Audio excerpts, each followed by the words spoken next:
sobre a dinâmica aqui do nosso encontro, é, a proposta é justamente conversar um pouco mais e apresentar, tanto de uma forma mais geral sobre a redação acadêmica, como de uma forma mais específica as normas para a submissão na revista Nova Paideia, né, dos artigos, dos trabalhos que foram apresentados no encontro de mentalidades matemáticas do ano passado. Então, temos uma introdução para falarmos de uma maneira mais abrangente sobre a importância da redação acadêmica e por que, afinal de contas, a gente precisa seguir determinadas normas, quais são as vantagens dessa padronização, dessa uniformização da escrita acadêmica, e depois nós partimos para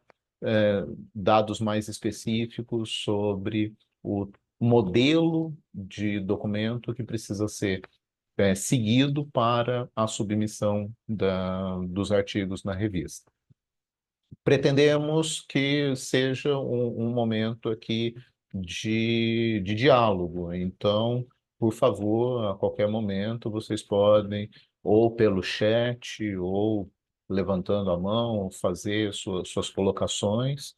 Sabemos que para algumas pessoas a escrita acadêmica não é exatamente uma novidade, mas a gente pode aqui sanar algumas pequenas dúvidas ou adquirir também algumas boas ideias para que a gente possa estabelecer também entre nós aqui os nossos estilos de escrita e a vantagem de termos essa produção coletiva para que a comunidade dedicada a mentalidades matemáticas também possa se apoiar mutuamente, né? Então, cada artigo que vocês vão escrever e que vai depois ficar disponível servirá para todo mundo aqui ler, conhecer as coisas que foram feitas e, mais ainda, vai servir para que a gente consiga disseminar e estabelecer, até do ponto de vista mesmo político, estabelecer o estudo e o exercício de mentalidades matemáticas como uma abordagem no ensino e na aprendizagem da matemática aqui no Brasil. Então, pretendemos que tanto do encontro quanto dessa oficina, comecemos aqui a nos reconhecer também como uma comunidade de pesquisadoras e pesquisadores de ensino de matemática na abordagem das mentalidades matemáticas. Por isso, a importância de conhecer também os trabalhos que vocês têm feito e daqui para o mundo, né? Ou seja, nos, nos conhecermos, nos alimentarmos, mas também levar as nossas considerações, as nossas ideias daqui para fora.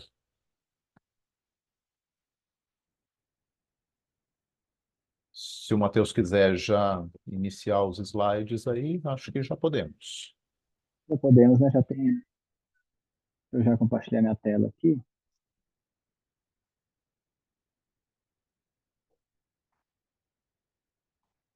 Vocês visualizam aí? Sim?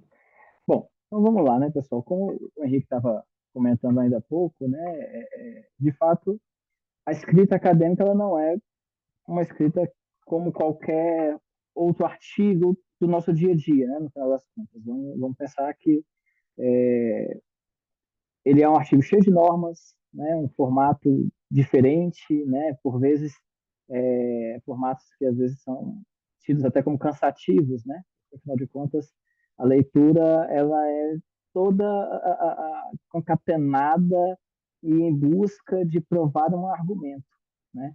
Então, é o caminho natural quando a gente está fazendo a produção científica. A gente estuda, se debruça sobre um tema, a gente pesquisa esse tema e depois a gente tem que comunicar, né? A gente pode comunicar como relatos de experiência, a gente pode comunicar como trabalhos completos nos eventos, e a gente tem como publicar isso também como um artigo em revista, né? Aí, para publicar no artigo em revista, a gente, então, tem uma série de normas, né? E a ideia de hoje realmente não é esgotar o assunto, né? É, de fato, a gente poder falar sobre isso, trazer aqui alguns elementos, né? Para a gente poder se inspirar e mesmo para a gente sair daqui problematizando certas coisas, né? Provavelmente algumas perguntas que surgirem, as respostas não serão objetivas, né? Não serão respostas fáceis, né? E a gente vai sair daqui com aquela pulga atrás da orelha, né? Então, assim, só para a gente poder ter uma ideia também, eu convido vocês a colocarem no chat aí quem tem experiência, quem não tem experiência com a escrita do artigo científico. Né? É só colocar aí, eu tenho, eu já tive alguma experiência, publiquei não, nunca mexi com isso, só para a gente poder também ter uma ideia, tá? Mas também fiquem à vontade, e aí, Henrique e Liliana, eu estou falando aqui também, mas qualquer coisa vocês podem já me interromper aqui também e seguir também, tá bom? Bom, então, só lembrando aqui, né, a gente tem Instituto Federal de Brasília, né, Instituto Federal de São Paulo, Instituto Siddhartha, Colégio Pedro II, né, então essa oficina é uma composição aí de diferentes instituições, né, a respeito desse assunto, que é fortalecer realmente essa produção científica e mentalidades matemáticas.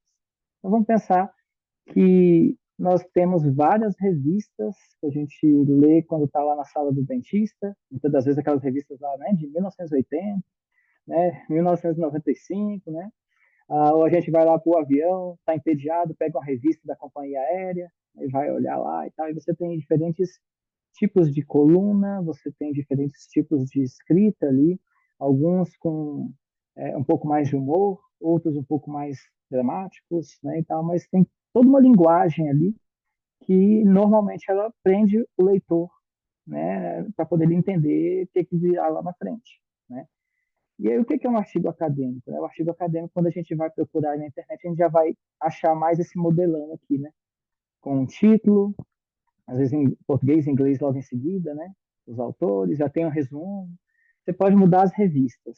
Você pode procurar na Nova Paideia, que é a revista que a gente vai falar mais hoje aqui. Você pode procurar na Perspectivas da Educação Matemática. Você pode procurar nas Repetiquet e tal. Mas quando você for procurar artigo científico, você vai achar normalmente esse jeitão aí.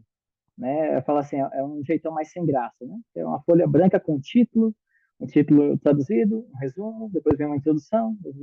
Aí você fala, perde um pouco daquela. Cadê as figuras, né?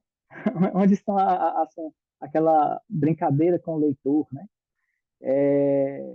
Vocês me escutam bem, pessoal? Um pouco baixo aí. Tá?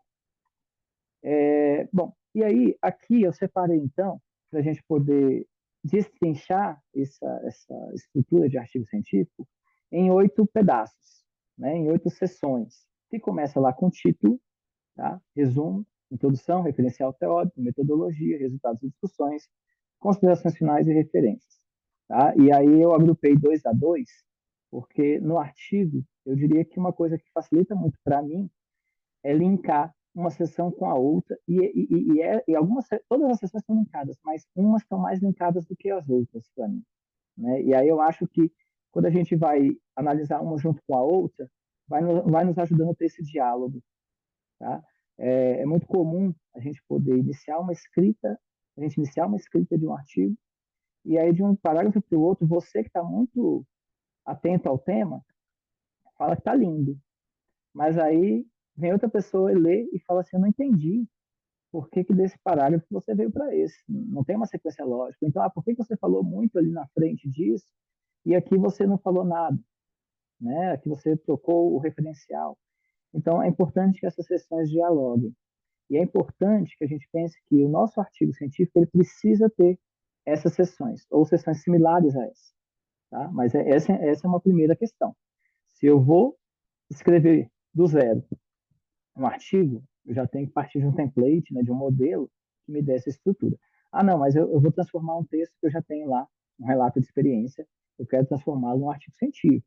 Você vai ter que trabalhar um pouquinho mais também para poder escrever um pouco mais, né, dar mais robustez, né, a ele, muitas das vezes, mas você também vai precisar, então, criar sessões, que por vezes, quando você fez o referencial teórico, ou quando você fez o relato de experiência, você não estava ali preocupado em seguir todas essas sessões.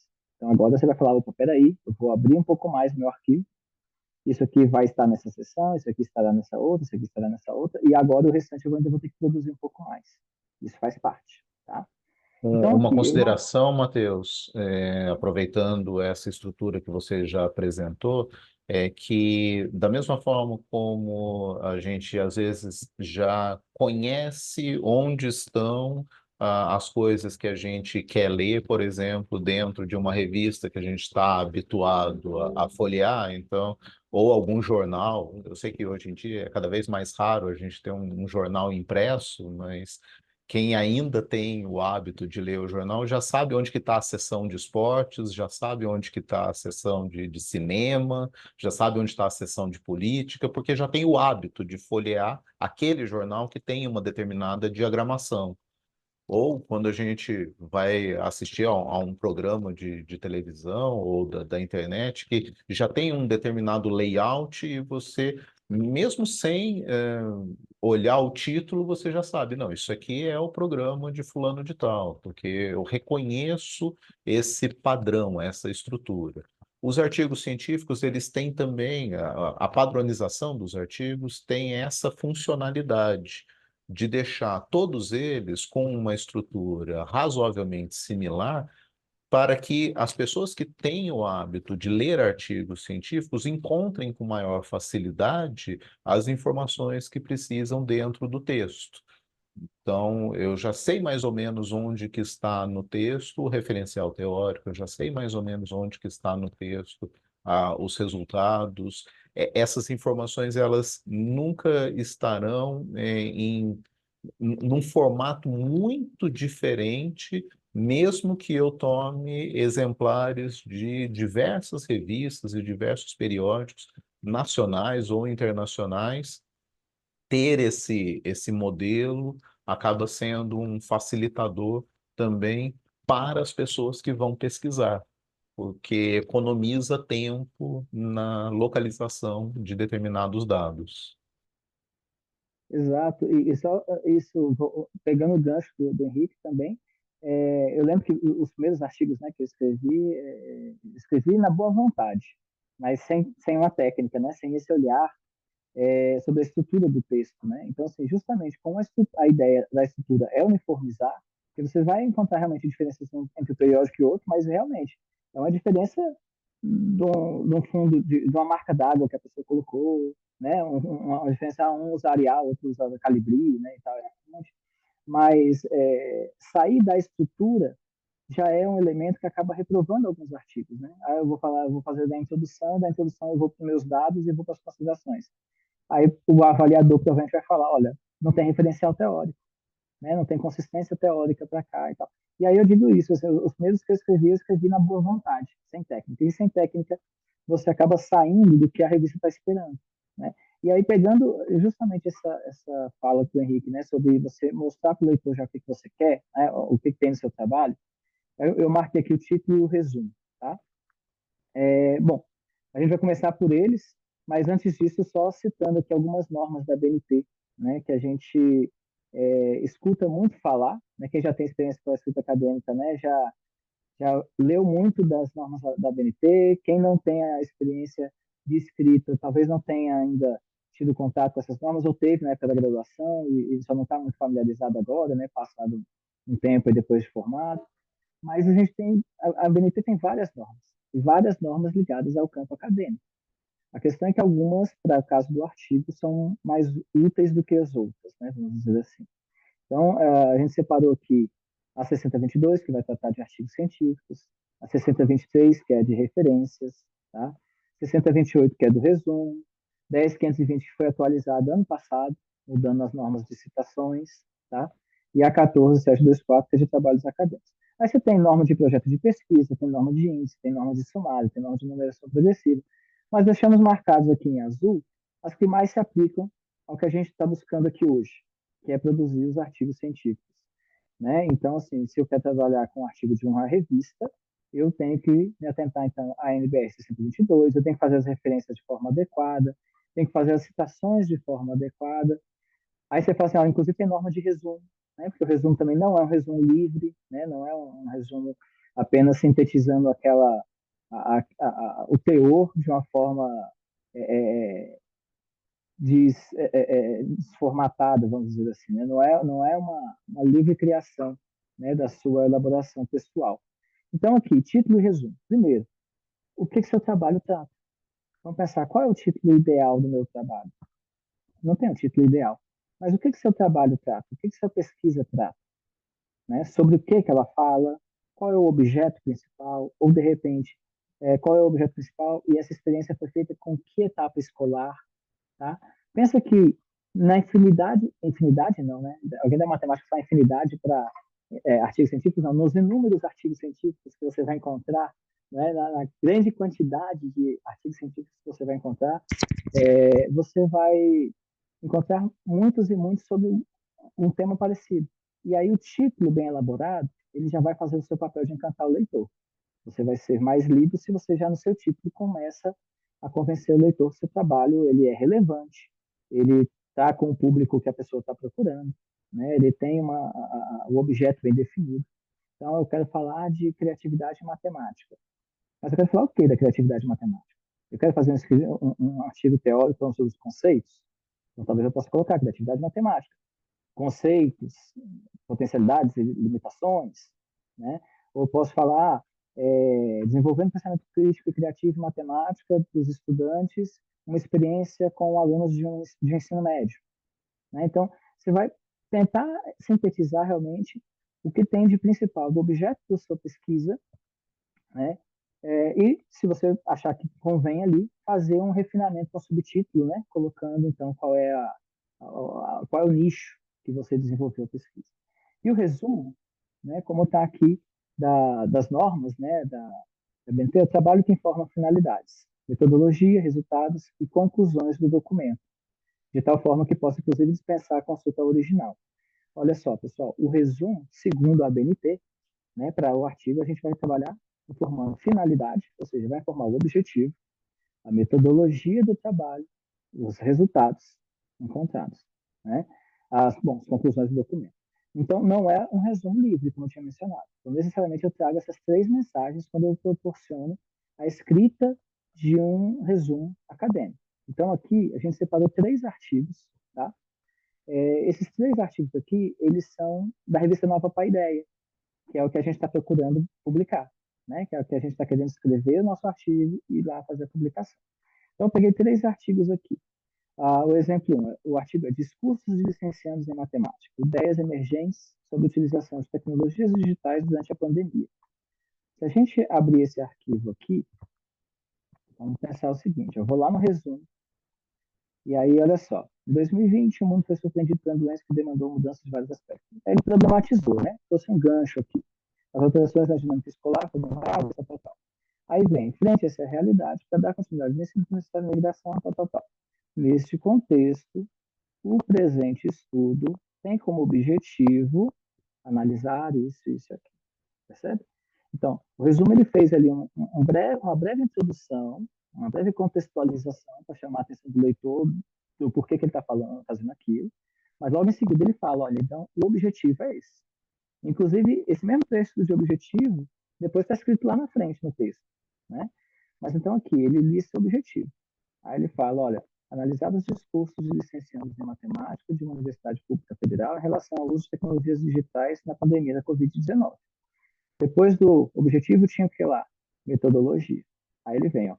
Os participantes são 25 licenciados, cursavam a disciplina tal, estavam nesse semestre, né?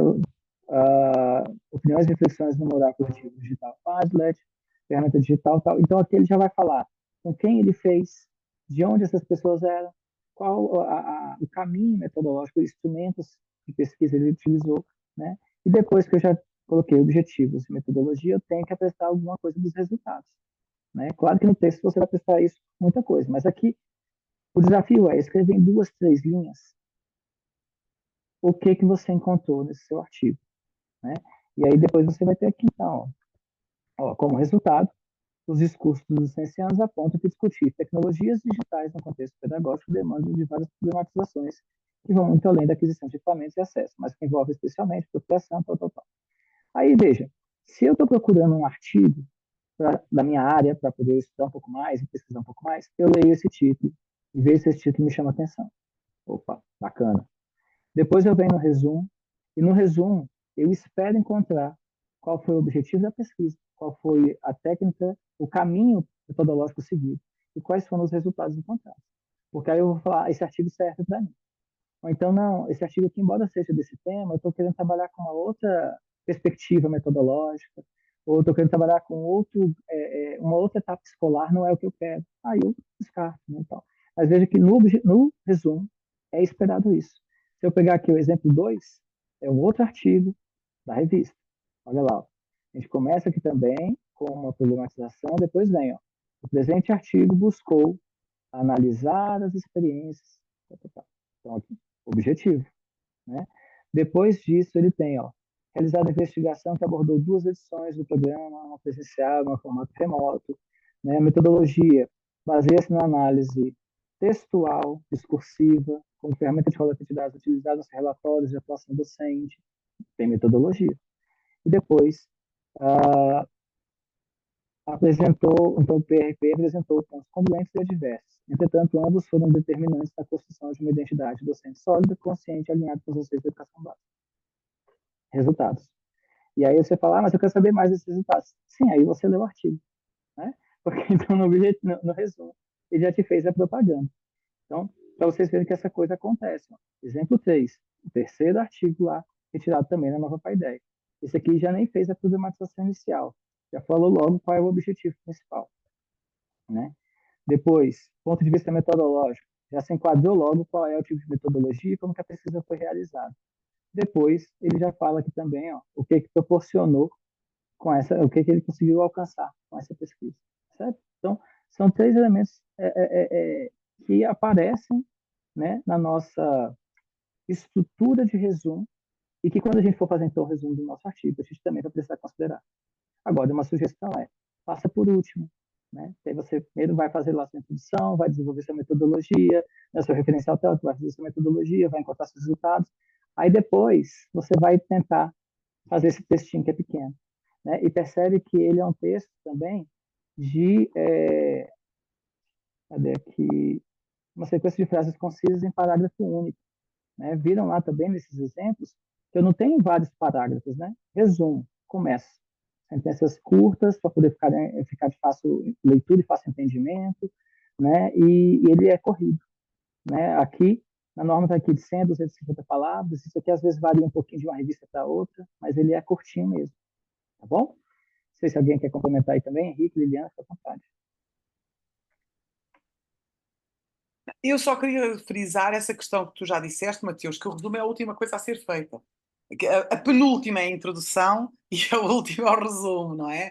Portanto, e é o resultado do trabalho. Talvez seja interessante nós começarmos com a gênese, não é? O que é que faz brotar o trabalho, a questão das pesquisas, das perguntas, das indagações que nós temos quando vamos escrever qualquer coisa, não é? E aí vamos começar então com a etapa seguinte. Diz que está muito baixo o som. Alguém falou que o som está muito baixo. Não sei se é o meu, se é o vosso. O seu eu ouvi bem. Eu É, também estou a ouvir bem. Tá. bom, vou falar aqui também a Pâmera, ver se é uma questão de alguém especificamente aqui. Uma outra coisa importante também do resumo, e aqui até aproveitando os exemplos, também as palavras-chave, né, é a facilidade de utilizar isso daí depois como um recurso para a pesquisa. Então, hoje, com a vantagem que nós temos da internet, dos sites de busca e alguns que são específicos dedicados ao mundo acadêmico, né, às produções acadêmicas, ter um bom resumo e escolher bem também as palavras-chave vai fazer com que o seu artigo seja mais facilmente encontrado por quem está pesquisando a mesma coisa. Então, tomando aqui o nosso grupo em especial, nós todos aqui estamos interessados numa matemática criativa, numa abordagem de metodologia ativa, nas mentalidades matemáticas, que agora já é um termo cunhado e bem estabelecido dentro das nossas produções. Então, manter isso também nas palavras-chave é de suma importância para ficar fácil depois, quando alguém for pesquisar. Então, quero saber mais sobre criatividade e matemática. Os aplicativos, os softwares de busca na internet, vai se voltar ali principalmente para o resumo e para as palavras-chave. Ao invés de ficar procurando a ocorrência dessas palavras no texto todo. Então, ter uma boa escolha do que será colocado no resumo ali, também torna o seu trabalho muito mais acessível às outras pessoas, até porque nesse mundo que vivemos aí de uma enxurrada de informações que nós recebemos a todo momento, a gente tem que escolher com muito cuidado quais são as 15 páginas que a gente vai ler naquele dia. Então, ter um bom resumo vai convidar a pessoa a ler as suas 15 páginas ao invés de outras 15 páginas. É um resumo atraente, um resumo cativante, ele puxa o leitor para a pessoa leitora para o restante do texto.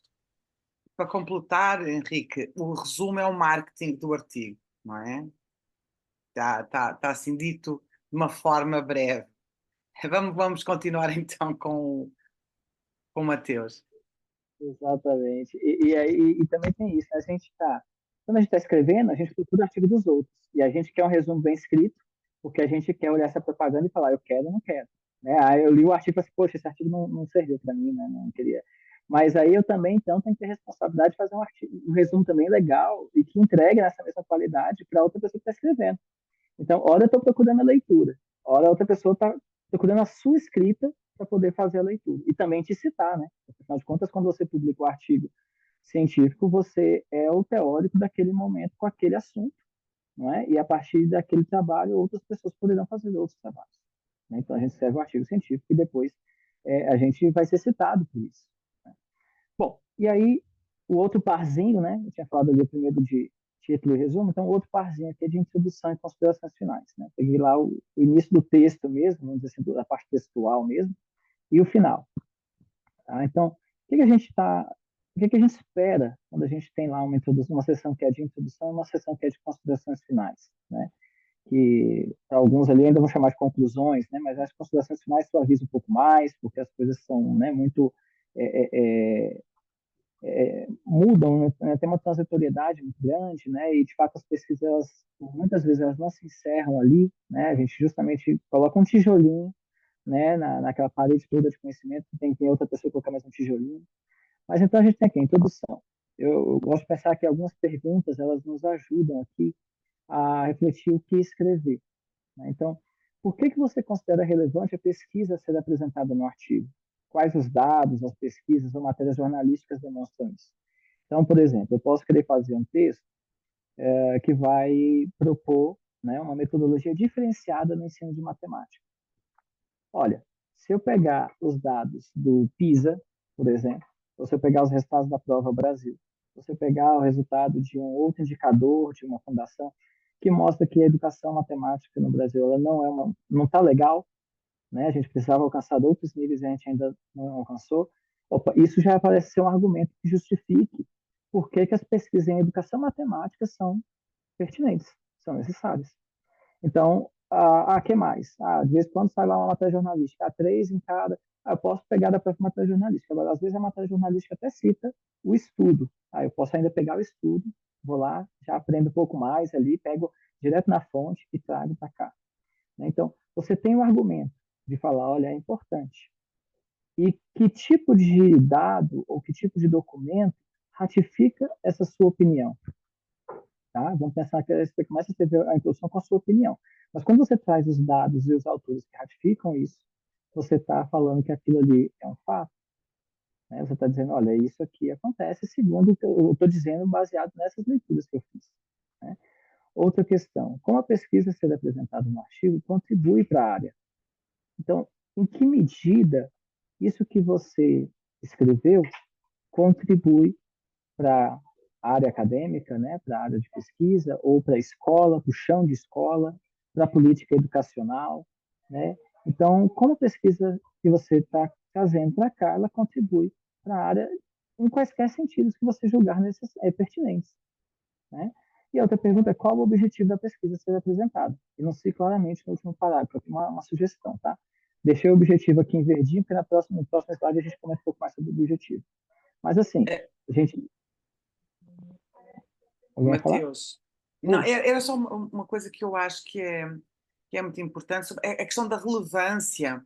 Aí convém que às vezes as pessoas podem ficar um pouco assustadas, dizer, mas eu não acho que é nada relevante, não é? O contributo não vai ser nada importante. Nós não estamos a falar só de artigos que sejam teóricos, nós também te falamos muitas vezes as experiências que se passam na sala de aula e que muitas vezes são muito importantes para serem partilhadas, não é? E daí e a necessidade que o Mateus referiu de dar suporte, digamos, dar uma base. Muitas vezes a base é, sei lá, o abandono escolar, que na minha escola era de 50%, passou a ser só de 20% perante uma determinada estratégia, não é? Não é preciso ser um texto tão forte quanto o PISA ou um documento assim. Outra coisa que também é muito importante, que eu acho que é depois no decorrer do trabalho todo, é evitar depois o que nós pensamos. O que nós pensamos não é relevante para ninguém. Muitas vezes nem para nós próprios, não é? Nós temos que embasar muito bem todas as afirmações, todos os pensamentos que surgem, que podem estar de acordo com o que nós pensamos, mas agora dizendo assim, não, eu penso isto, eu acho isto, eu sou o centro das atenções, aí é que a coisa funciona um pouco menos bem, não é? Era um pouco isto só. Uma analogia meio na base da piada aqui, que um ex-professor meu utilizava quando ele ia falar sobre essa necessidade de embasar nos textos de outros, né? Porque é um incômodo normal. A gente fala assim, poxa, mas então quer dizer que eu não posso dizer as coisas em que eu acredito, eu tenho que ficar só citando os outros? Mas a brincadeira que ele apresentava era a seguinte: se você está indo enfrentar um exército inimigo, um grupo inimigo, quanto mais gente estiver ao seu lado, você se fortalece. Se você vai sozinho, você corre o risco de ser derrotado. Se você encontra ao seu lado aqui muitas pessoas e pessoas fortes, robustas, você aumenta a sua chance de vitória. Então, quando você diz, eu penso que é importante a matemática ser criativa e visual. Uma outra pessoa pode dizer assim, mas eu penso diferente. E aí isso vira conversa de bar, né? Eu penso, você pensa, ele pensa. Agora, eu penso, a Liliana concorda comigo, o Matheus concorda comigo, a Marina, a Joe Bowler, e todas essas pessoas dizem essas coisas que eu penso. Então, ao invés de colocar a minha própria palavra, os meus próprios pensamentos no texto, eu os coloco na boca de outros, que já disseram as coisas que eu gostaria de ter dito, e eu me valho, então, dessas afirmações para dizer aquilo, as coisas com as quais eu concordo. Então, eu concordo que a matemática deve ser criativa, visual, que deve haver exploração. Então, eu encontro nos textos que eu já li, onde eu pesquisei, as informações com as quais eu concordo e eu as trago aqui para o meu texto para dar mais, como o Matheus disse, mais robustez à minha própria afirmação.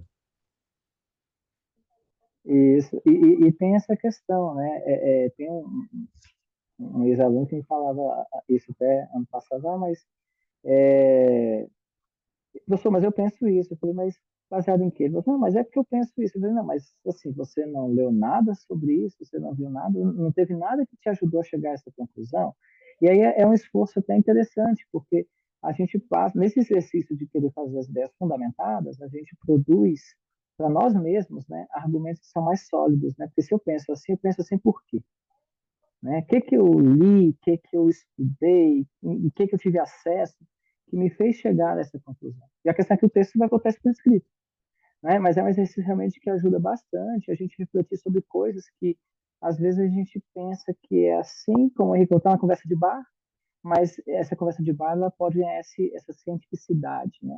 Eu posso falar depois com toda a propriedade que não, eu vou por esse caminho, eu considero relevante por isso, isso e aquilo. Né? Eu tenho esses dados, eu tenho essas teorias, eu tenho esses soldados, né? Esse exército comigo aqui defendendo essa ideia, né? E aqui, quando eu coloco também, né, qual o objetivo da pesquisa ser apresentada, enunciar claramente no parágrafo, é porque, em alguns casos, né, os avaliadores das revistas também têm lá no seu checklist, né, o objetivo foi claramente enunciado, né? Então, é bom quando no final da introdução você foi lá e começou a abrir o tema, falar por que, que o texto é importante, por que, que tem de relevante, por que, que ele contribui para a área, e ao final é, portanto, o objetivo dessa pesquisa é, e aí coloca um textinho do objetivo. Agora, esse texto, inclusive, é o mesmo que vai estar lá no resumo. Lembra que eu falei lá, tá, tem um objetivo, esse objetivo lá na frente você vai colocar o mesmo. Então, você estava lá analisar como os livros didáticos oferecem espaço para. Você vai pegar esse mesmo resuminho, o mesmo texto de objetivo que você colocou no resumo, você pode colocar aqui nesse último parágrafo da introdução, né? E aí daqui a pouco a gente fala um pouquinho sobre esse verbo do objetivo. Mas aí, então, na introdução, você enunciou o tema, você colocou ali problemas, você trouxe um objetivo. E aí você vai desenvolver toda a sua pesquisa. O que é esperado nas considerações finais? Que você fale o que você alcança, como que aquilo que você estava querendo foi alcançado. Né? Você já vai ter falado dos seus resultados e tal, mas você vai retomar, então, o objetivo anunciado na introdução. A pesquisa comunicada alcançou o que prometeu? Você queria fazer uma coisa. Você anunciou para o leitor que o seu artigo ia trazer uma análise sobre determinada coisa. Você foi lá e fez, né, uma metodologia, os resultados, discursou ali, analisou os dados que você coletou, e no final então você vai falar, olha, então foi encontrado, né? Foi alcançado, por isso e aquilo, você defende. Como que aquela introdução que você tinha aberto o seu texto, e você agora tem condições de falar, olha, então, resumindo, né, atingi o que eu precisava, o que eu queria, né? Como os resultados encontrados ajudam a comunidade? Então, quando eu tenho os resultados de uma pesquisa e eu falo, os resultados foram esses, como que esses resultados eles vão ajudar na comunidade e ajudar nas diferentes áreas, tá? Liliana citou aqui também a questão do trabalho em sala de aula, né? Nós que somos professores temos um laboratório todos os dias quando a gente está em sala de aula.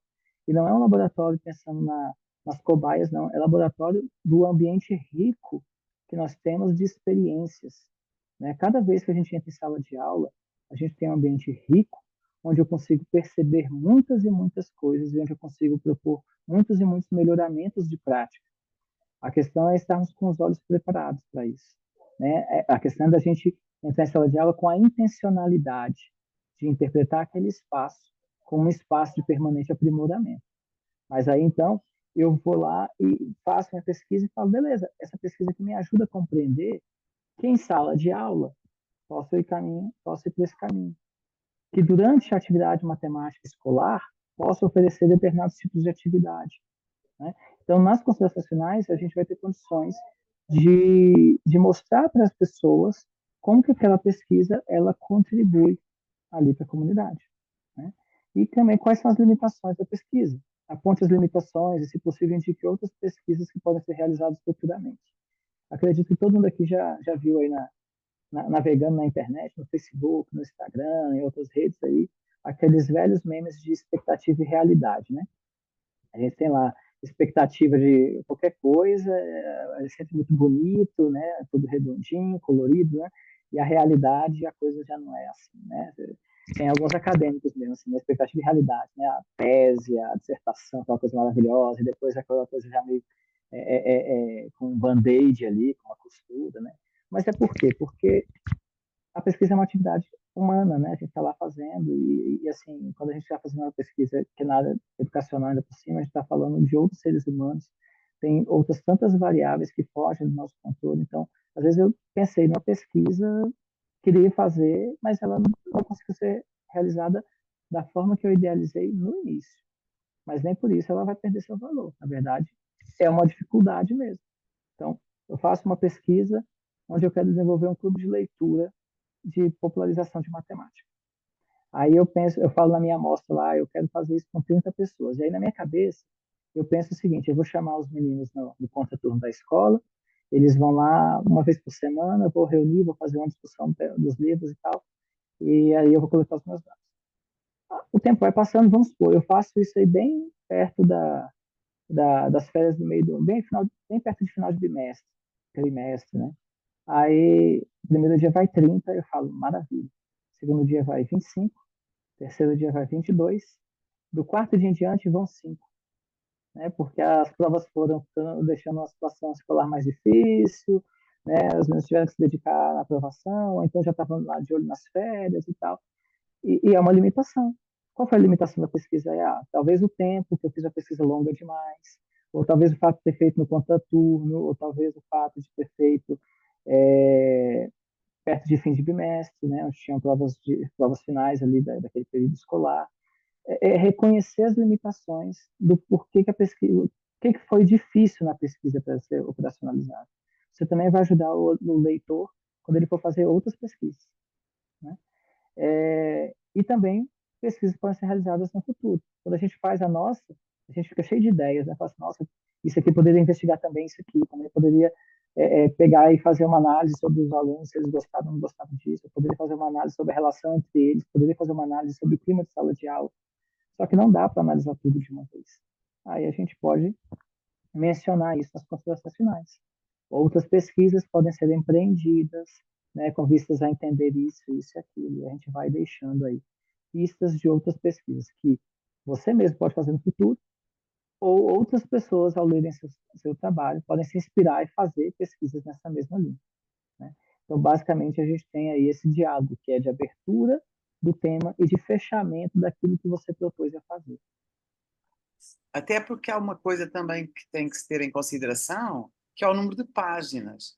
Muitas vezes a pessoa vai, entusiasma-se e quando dá por ela já escreveu 3 artigos, não é? Então, isso é outra coisa que por vezes nós temos que saber dividir, às vezes, o mesmo assunto, um assunto inicial, uma experiência que se está a fazer, uma pesquisa, como o André, o Mateus referiu agora, e se calhar dá para origem a 2 artigos e não apenas a um, não é? E, portanto, é um pouco também isso que às vezes acontece. E trazendo dos nossos princípios aqui de mentalidades matemáticas, essa questão de apresentar também os resultados que deram errado, né? O erro Isso, é importante não só para a nossa aprendizagem, mas ele é importante para o ambiente científico.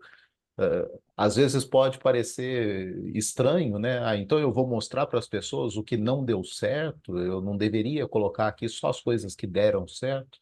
A pesquisa científica, ela também se favorece da apresentação cuidadosa daquilo que deu errado. Porque ao apresentar aquilo que deu errado, você, de alguma forma, antecipa para outras pessoas o que não deveria possivelmente ser feito. Então, nesse exemplo do Matheus, então, olha, se você for replicar esse meu experimento, tenta não fazer no final do bimestre. Faça no início do bimestre e depois me comunica se deu certo, né? Porque aí talvez seja só essa variável que já garantiria o sucesso da atividade. Então, apresentar coisas também nas suas aparentes falhas dentro do processo de pesquisa científica é válido, porque você tinha uma hipótese inicial, você tinha uma ideia inicial, mas não conseguiu realizar tudo da maneira como havia sido antecipado. Então não vai mudar a introdução, né? Não vai falar assim, não, na introdução eu só queria 5 alunos mesmo, né? Eu fiz um projeto já sabendo que eu só ia ter 5 alunos no final e eu tive 5 alunos. Olha só como deu certo o meu trabalho. Não, eu queria 30, fiquei com 5. Vou aproveitar para discutir o porquê disso e fazer propostas de trabalhos futuros. Exatamente. E aí, pessoal, lembra que eu tinha até colocado aqui, né, que o objetivo ele estava marcadinho aqui em verde, né? A gente deixou um slide específico, né, para retomar o objetivo. Porque quando a gente olhou lá no resumo, é, a gente podia, depois vocês vão ter acesso também, mas a nova PyDia, se você pegar lá todos os artigos ou qualquer outra revista, você vai ver que o artigo ele tem um padrão, o objetivo ele tem um padrão também, que é o AR, I, né? Assim, então, analisar os discursos de licenciados em matemática de uma universidade pública federal em relação ao uso das tecnologias digitais durante a pandemia de Covid. Né? Olha lá, falou analisar o quê? Né, os discursos de quem? De licenciados de matemática de uma universidade federal. Veja que, inclusive, aqui no objetivo está manter-se o anonimato da instituição, mas já deu para ter uma ideia que é uma instituição, é uma universidade federal e são graduados de matemática. O exemplo 2, analisar, né? Então, falou que quer analisar, mas o que? As experiências e ações de quem? Dos discentes bolsistas do curso de licenciatura em Química, durante as atividades envolvidas no programa vinculado à Universidade de Integração Internacional da Lusofonia Afro-Brasileira, UNILAB. Né? Então, já falou onde também. Aqui, não, aqui já não teve um anonimato, que já falou qual é a instituição. Essa questão do anonimato, de onde é feito, é uma questão que precisa ser refletida sobre cada trabalho, né? Não vai ter aqui uma regra de ouro, né?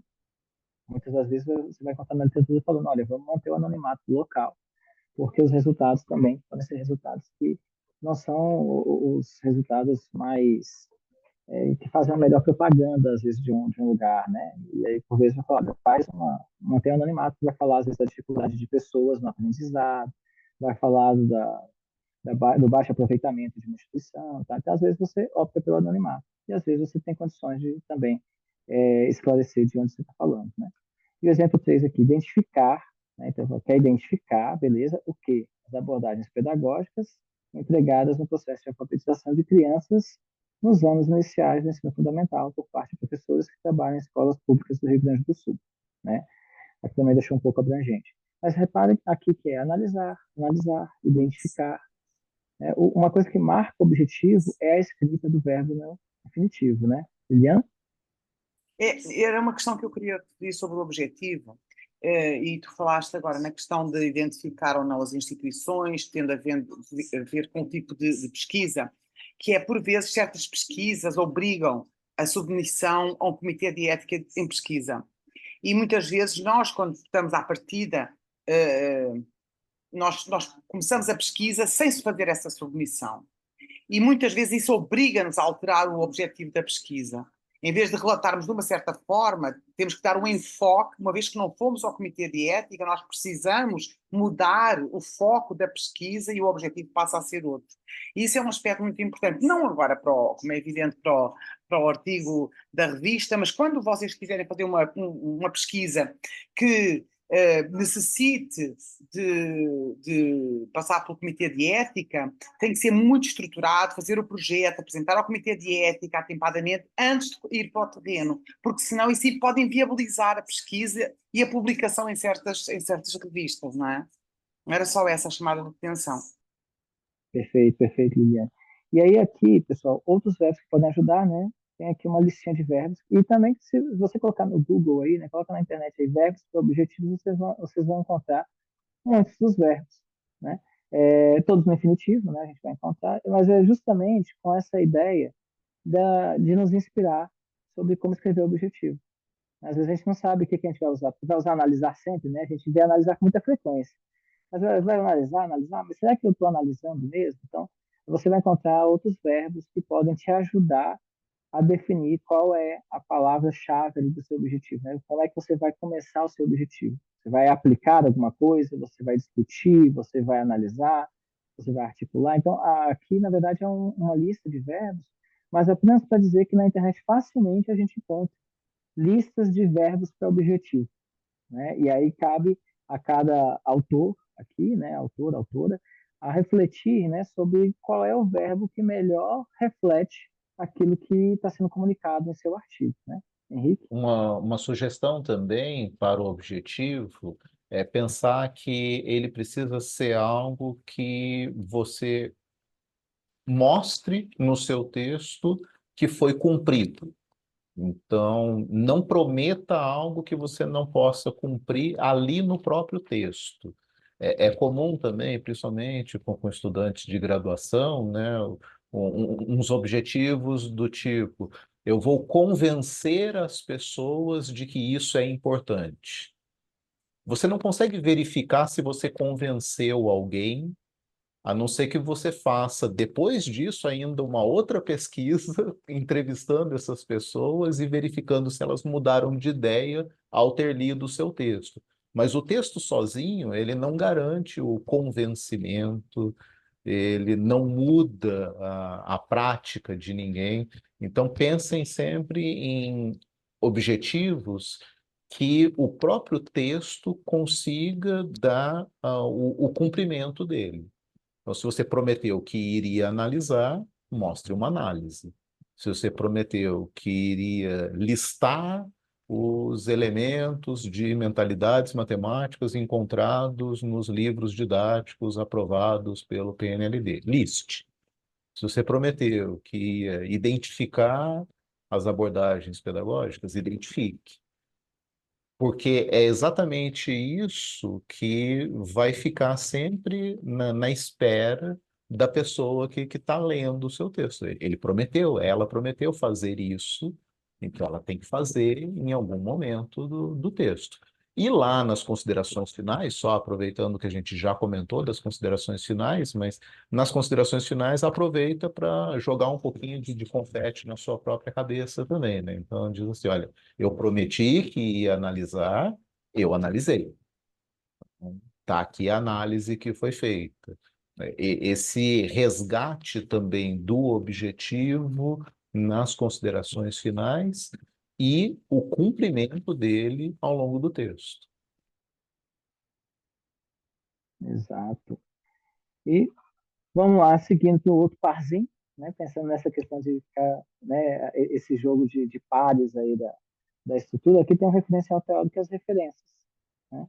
E isso tem a ver, inclusive, com os textos que nós já produzimos do encontro das mentalidades matemáticas, né? Quando a gente fez o texto naquela ocasião para submeter, a gente, de novo, essa necessidade de fundamentação, né? Eu fiz o texto contando ali uma experiência, mas que estava trazendo elementos de mentalidades matemáticas, né? Às vezes estava casando com uma outra teoria, né? E aí de que teoria você está falando? De quais estudos você está fazendo o seu estudo individual para você chegar a essas conclusões, né? Então, o referencial teórico ele é um texto que, vamos dizer assim, ele é o coração ali do trabalho, né? Porque ele é o que vai considerar que a sua pesquisa ela parte de uma teoria que já foi construída. E que teoria é essa? Eu posso falar de um mesmo objeto sobre diferentes teorias. Então, eu não posso começar a mostrar os dados da minha pesquisa sem falar para Fernanda qual é a teoria possível. Porque ela não me conhece a ponto de falar assim, eu sei que o Matheus bebe muito dessa fonte. Eu sei que o Matheus ele gosta desses autores e ele vai nessa linha de pensamento. Não, né? Eu tenho que falar para a Fernanda que, olha, eu fiz essa investigação e essa investigação eu analisei a partir dessas interpretações, né? Eu segui o que esses autores dizem enquanto teoria.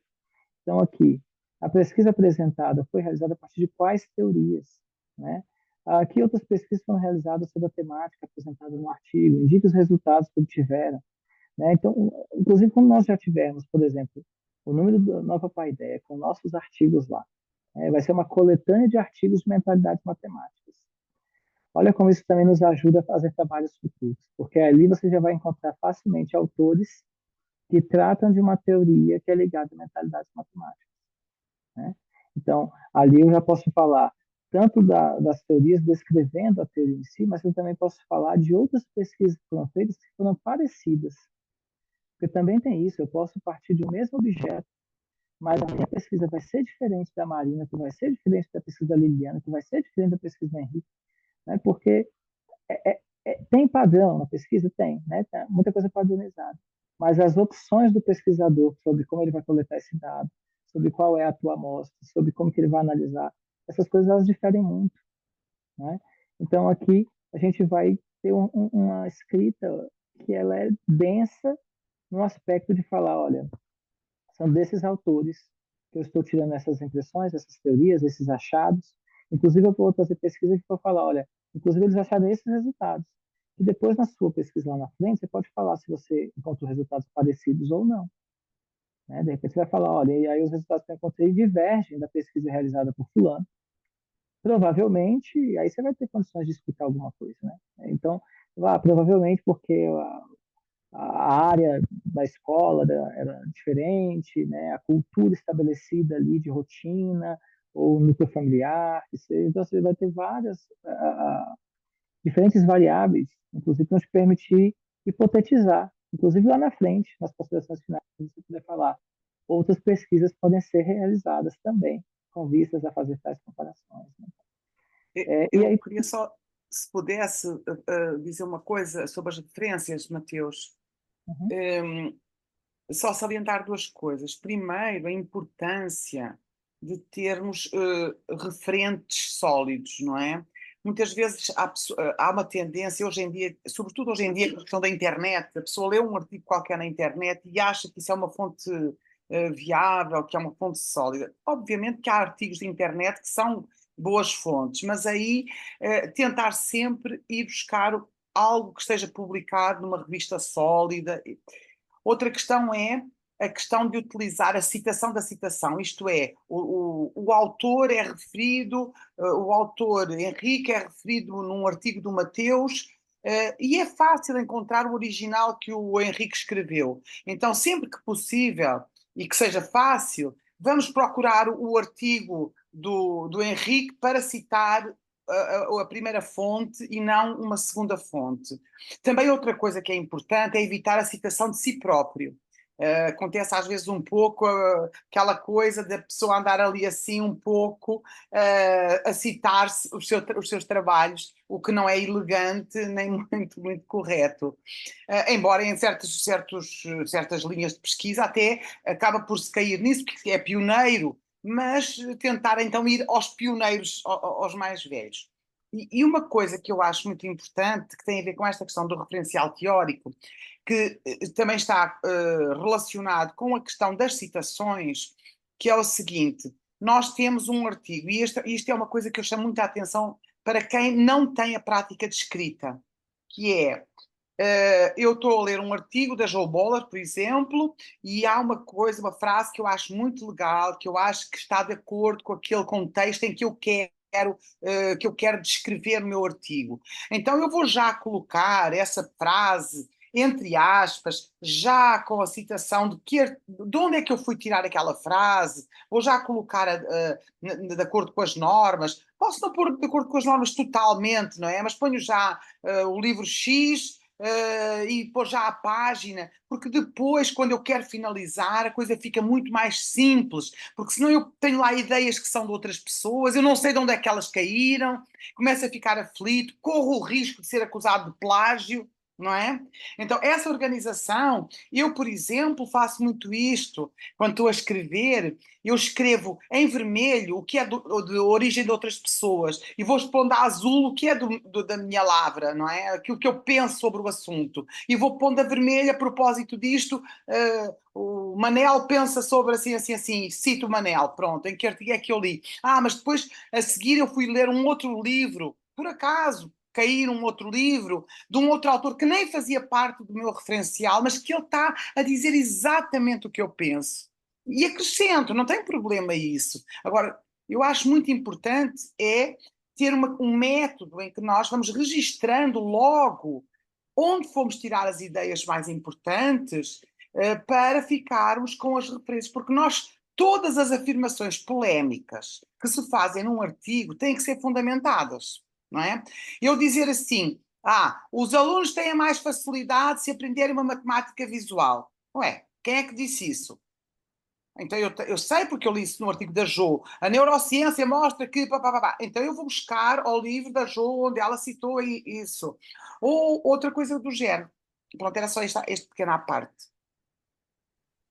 E fazer com que o referencial teórico ele se espalhe pelo texto como um todo também, né? Porque às vezes a gente lê alguns textos em que a pessoa parece que colocou o referencial teórico só por uma obrigação burocrática de que disseram que tinha que ter um referencial teórico, aí gasta-se ali alguns parágrafos escrevendo o que determinadas pessoas pensam sobre o assunto, mas a partir dali, na apresentação dos dados, na análise dos dados, não se resgatam essas ideias que foram ditas lá no referencial teórico. E aí fica só a opinião da própria pessoa que está escrevendo. De novo, né, assim, por mais que a sua autoestima esteja elevada, a sua opinião dentro do ambiente científico não é a coisa mais importante, mas sim o encadeamento dessas ideias de várias fontes com os dados da sua própria pesquisa. Então, eu não sou ninguém na fila do pão, mas eu citando Joe Bowler, então já estou fazendo com que o meu trabalho tenha um pouco mais de presença, mas eu necessito fazer com que, usando a analogia do Matheus aqui, né, se o referencial teórico é o coração do trabalho, o coração precisa bombear esse sangue por todo o organismo. Então, o referencial teórico ele tem que ser percebido no seu texto como um todo. Quando se analisam os dados, quando se faz a conclusão, também o referencial teórico está ali.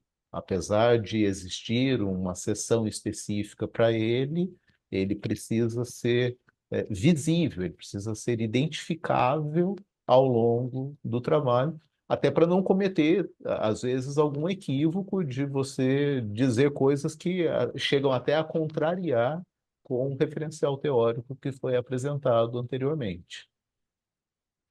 Isso. E só voltando também numa coisa que a Liliane estava colocando, né, sobre a organização das citações, né, me fez lembrar também de comentar sobre o cuidado para não tirar do contexto, né? Então, quando coloca também, eu li uma coisa que é importante e eu vou colocar no texto e tal, e você já anota onde está, para você, né, lembrar o que é, você nessa hora você costuma estar lendo o texto, então você está acompanhando todo um raciocínio, mas às vezes a pessoa pega uma frase. A frase isolada é bonita e parece que está ligado ao que eu quero falar aqui, que eu estou comentando, mas às vezes se você for ler o parágrafo ou o capítulo, né, o artigo inteiro, vai ver que de repente aquela frase não estava dizendo muito bem o que você quer que ela diga. A frase é bonita, mas se você citar esse autor de acordo com o que ele tinha colocado, você está tirando do contexto, está dando uma outra interpretação daquilo que foi colocado, né? Então, até essas situações é também tomar o cuidado de não fazer leituras estanques, né? De fazer essas leituras, vou ler só o trecho, porque eu preciso de uma frase, duas para poder me fundamentar. Não.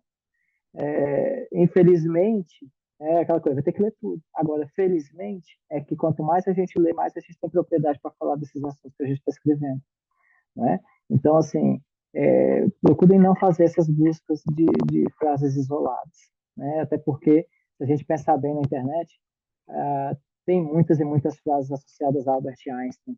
Nem sei se ele falou metade do que está lá, né? Então, seguindo aqui, né? A gente tem o referencial teórico e nesse referencial teórico, assim como na introdução, sobre uma metodologia, você vai citar autores, né, ou trabalhos, e aí você tem que depois fazer tudo isso na lista de referências, né, que é aquela lista cheia de nomes de trabalhos que foram consultados nesse decorrer. Mas aí eu trouxe aqui, nesse slide, apenas também três exemplos de citações, tá? Que a norma da BNT ela nos regula como fazer, né? E que a gente também tem que tomar esse cuidado, como a Liliana falou também, para que a gente não engula uma citação no nosso texto e incorpore ele ali como se a gente tivesse escrito, né? Às vezes a pessoa vai recorrer ao plágio de maldade, mas às vezes a pessoa vai acabar cometendo um plágio por falta de organização, por exemplo, né? E aí vamos lá. Então a gente tem citação direta, né? Com até 3 linhas. O que a norma vai dizer? Vai colocar lá entre aspas, tá? Aspas no início, aspas no final. Vai trazer o nome do autor, o ano e a página, né? Então, beleza. Ó, essas três citações, inclusive, são dos exemplos que a gente tem trabalhado lá da Nova Paideia. Fui lá e peguei para a gente poder observar. Então ele foi lá e colocou entre aspas, fez a citação, botou aqui o autor, o ano, a página. Então eu sei claramente que não foi o autor que escreveu isso. O autor teve o trabalho de pesquisar intensamente o tema, a ponto de encontrar este trecho que corroborava com o que ele dizia, e aí ele fez uma argumentação com isso. E vai lá e traz no corpo do texto essas 3 linhas. Tá? Mas a gente tem a condição de ter uma citação direta que é acima de 3 linhas. O texto que eu quero citar, ele é longo, né? Ele é mais do que 3 linhas. Então, eu vou fazer um recuo, né, na minha margem aqui, vou diminuir um pouquinho a fonte, e ele vai ficar aqui, recuado. Né? Isso vai acontecer acima de 3 linhas. E eu continuo sabendo que esse texto aqui não foi escrito pelo autor. Tá? Agora, percebe que nessa citação não tem aspas, ó, mas não está errado. Né? Não tem aspas, mas está recuado. E aí, nessa brincadeira de padrões que a gente está falando da escrita acadêmica, quando eu me deparo com algo recuado, eu sei que não foi o autor que escreveu. Ele traz aqui uma citação. Tá? E aí, esses 2 casos aqui são citações diretas, né? São citações que estão explicitamente colocadas a dizer de alguém. Né? Agora, vamos também pensar uma coisa, pessoal. Um cuidado com a citação acima de 3 linhas, para ela também não ser demais, né? Todas elas, na verdade, né? Nem 8 nem 80, né? Você não pode fazer um texto sem citação. Não posso falar e sem fundamentar. Mas também não posso fazer um texto só emendando citações, né? Às vezes você vai encontrar um texto que a pessoa traz uma citação, um blocão sem citação, depois ele escreve 2 linhas, depois faz outro blocão de citação lá. Aí ele falou, não, fiz 4 folhas de referencial teórico. Mas dessas 4 folhas, na verdade, ele foi emendando citação atrás de citação ele não tem a produção. O argumento dele defendendo, refutando, linkando o que os autores dizem. Então, também usem com moderação. É necessário, mas o excesso também pode prejudicar nessa mensagem. E nós temos a citação indireta. A citação indireta eu posso apenas citar aqui o autor e o ano, né, e eu vou seguir com a escrita. Só que na citação indireta, aí o autor escreveu, né? Ele vai parafrasear. Então, você leu aquele autor, você conheceu aquela ideia, você entendeu aquele argumento, você reelaborou aquele argumento. Aí você traz para cá. Veja, o reelaborar. Isso aqui são palavras próprias do autor, que escreveu baseado nesse autoriano. Né? Então, é importante que não tome uma citação direta como sendo uma citação direta sem aspas, porque aí vai figurar um plágio. Né? Liliana? Então, eu lembrei-me agora de uma coisa importante, que as pessoas às vezes têm aquela coisa, leram muitos artigos sobre um assunto e vão pôr tudo nas referências e depois não têm ainda referido no texto. E, portanto, é um aspecto que é fundamental ter presente, é que as afirmações todas têm que ser embasadas com o referencial que está indicado nas referências, mas tudo o que aparece nas referências tem que ter sido utilizado ao longo do texto. Às vezes nós não fazemos nenhuma citação, porque é a ideia global que está no texto que nos interessa. E muitas vezes aí aproveitamos a questão da citação indireta, não é? Outras vezes até, sei lá, referir o uso das tecnologias em educação pode ser consultado, pode ser visto nos autores tais, tais e tais. E aí referem-se a alguns autores que nós consultámos para fazer a pesquisa, mas que estamos a dar como suporte para o leitor, mas que não vamos destacar nenhum pedaço do artigo ou do livro em questão, não é? Isso é uma coisa que às vezes, mas eu li tanta coisa e não vou colocar nas referências. Só se pode colocar aquilo que de fato está a ser utilizado, não é? Embora às vezes o conhecimento é adquirido, mas aí não dá para colocar. Sim, sim. Bom, perfeito. Então, ó, e aí aqui a gente, né, seguiu naquela parte da referencial teórica de referências e tem a parte da metodologia, né, que também é uma parte importante do trabalho, porque é onde você descreve o que é a sua pesquisa e, de certa maneira, dá uma receita de qual o caminho você seguiu para chegar naquele bolo. Né? De certa maneira, uma metodologia bem descrita permite-me entender o que a Liliana fez lá no Rio de Janeiro nessa pesquisa e que me permite replicar a pesquisa aqui se eu quiser, inclusive para refutar o trabalho dela depois. Ou de falar, não, Liliana, você acredita que deu a mesma coisa aqui? Não é? Então, uma descrição metodológica, ela vai ser essa descrição que permite a pessoa compreender mesmo os passos que foram tomados. Tem muita opção do pesquisador durante a ação da pesquisa? Tem, mas ele descreve, ele coloca aqui, né, qual caminho está seguindo. Então, você vai encontrar, inclusive, outras estruturas de organização da metodologia, né, livros de metodologia científica, metodologia de pesquisa, né, em educação. Você vai achar alguns outros procedimentos, por exemplo. Você vai achar a definição, que às vezes você vai achar um autor, vai confrontar com outro também. E, de novo, aquela analogia a você não ir sozinho, né, mas estar com um grupo de soldados contigo, né, que o Henrique fez, também é nesse sentido, né? Eu vou falar qual caminho metodológico eu vou seguir, e é importante que eu também tenha autores de metodologia que falem, segundo a metodologia científica, uma pesquisa mista, ela é isso, isso e aquilo. Porque aí se alguém falar, não, olha, o que você fez não foi uma pesquisa mista. Não, mas é porque eu fiz ancorado nessa teoria também. Eu fiz com respaldo desses textos, desses autores. Então, a pesquisa pode ser configurada, né, como quantitativa, qualitativa e mista, grosso modo. Pesquisa quantitativa, né, tá ligado ali a dados que são mensuráveis, né, dados que você vai conseguir dar um tratamento numérico mesmo, tá? E a qualitativa, dados não mensuráveis, dados que importam muito mais na interpretação da qualidade daquele objeto, ok? E a mista, quando envolve as duas coisas. E você vai fazer também pesquisa, você vai falar, olha, eu tive dados que eram mensuráveis, eu tinha dados que eram não mensuráveis, e para mim é importante que nessa pesquisa eu aborde, eu trate dos dois dados para poder chegar às minhas conclusões, né? Então, a pesquisa mista utiliza dessas duas anteriores, tá?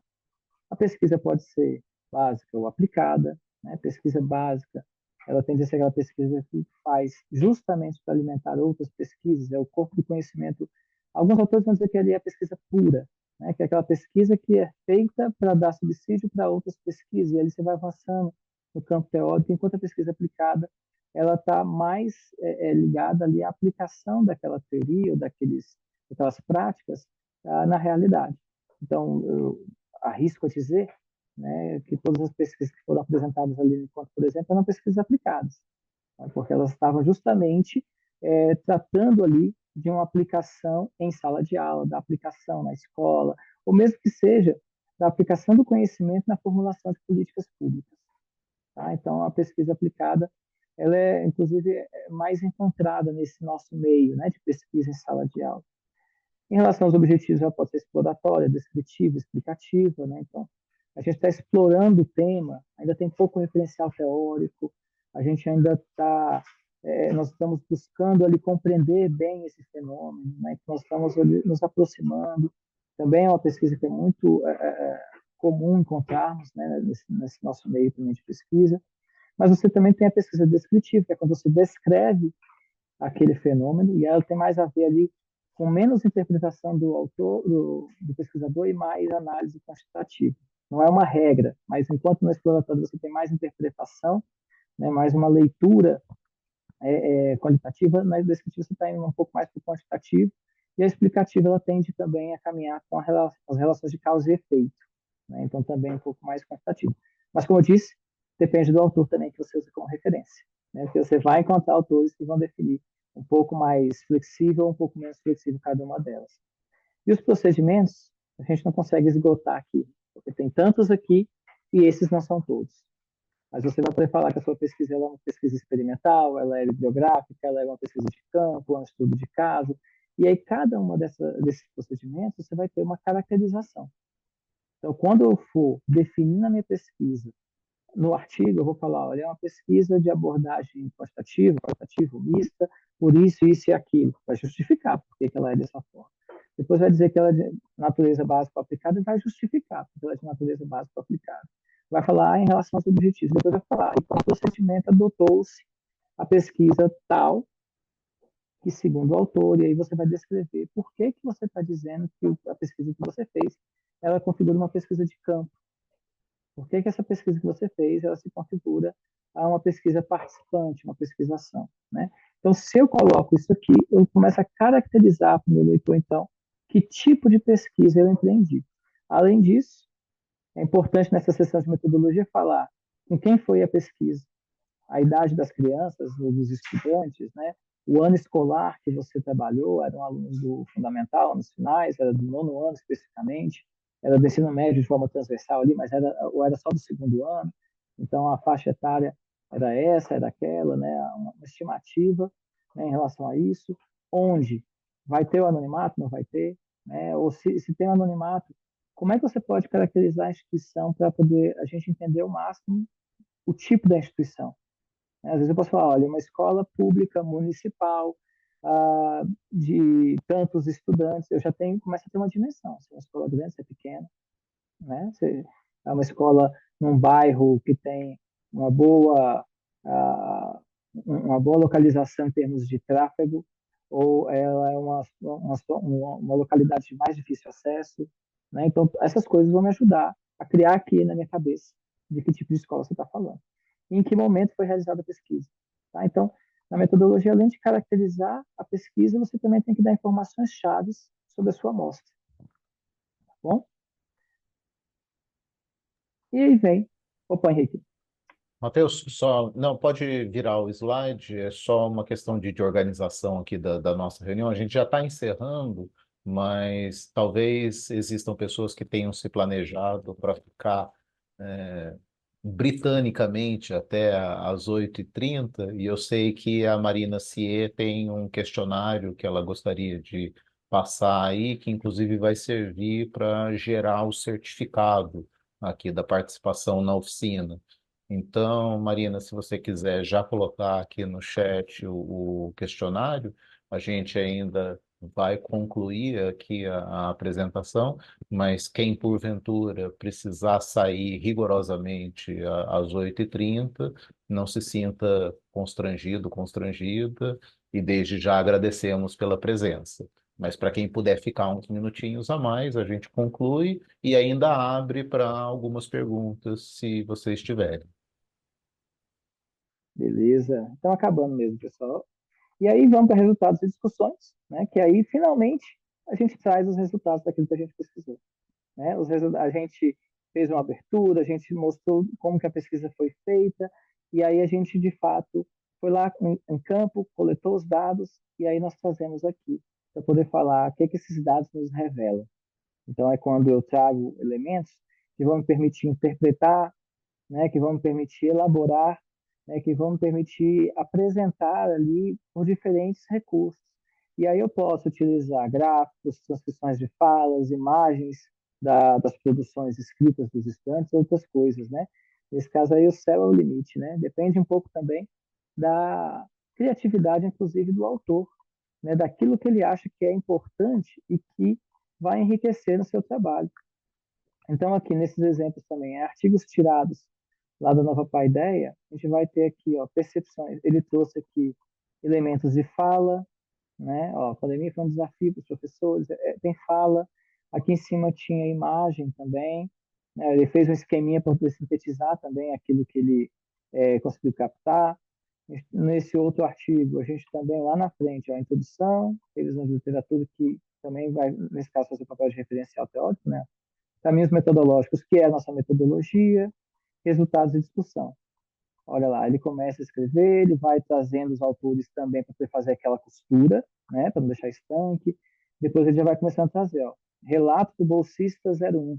Aí ele já traz a fala do bolsista.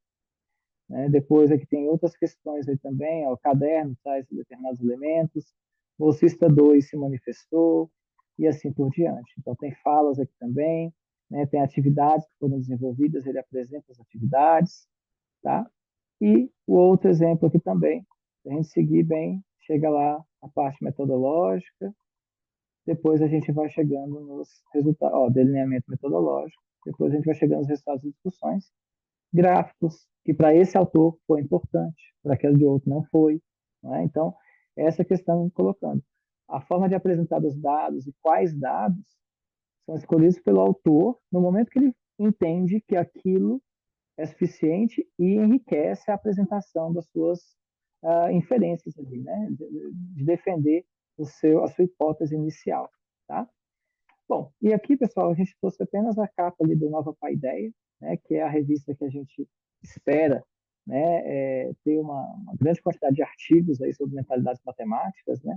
uma revista que ela é interdisciplinar e ela é de educação, né? Não necessariamente de educação matemática, mas justamente porque é de educação, ela contempla diferentes áreas. E aqui, em qualquer revista, normalmente você tem o campo aqui de submissões, onde você vai encontrar algumas orientações a mais. Porque essas orientações de ABNT, esses exemplos que a gente mostra, vamos dizer assim, a parte geral, né? Mas a revista, às vezes, ela faz uma escolha mais específica aqui, outra ali e tal. E aí, com isso, você também tem que ler as orientações da revista antes de fazer o artigo. Então, aqui, por exemplo, traz condições de publicação da nova Paideia. Contribuição é original e inédita, não está sendo avaliada por outras revistas, né? O arquivo da submissão está em formato em Word, OpenOffice ou RTF. As URLs para as referências foram informadas quando possível. Você tem que seguir também isso aqui na construção do seu texto. Tem aqui algumas diretrizes, olha lá, aquilo que a gente, né, acabou de mostrar, tudo que precisa estar no texto. Uma coisa que a gente não falou, porque é variável também de revista, mas olha só aqui, ó. A extensão mínima dos artigos é de 10 páginas no formato A4. Opa, então, se eu já quero fazer o artigo para a gente publicar junto aqui, eu já sei que o meu artigo ele vai ter que crescer um pouquinho se ele não tinha 10 páginas. A gente vai ter que caminhar um pouquinho para isso. Então.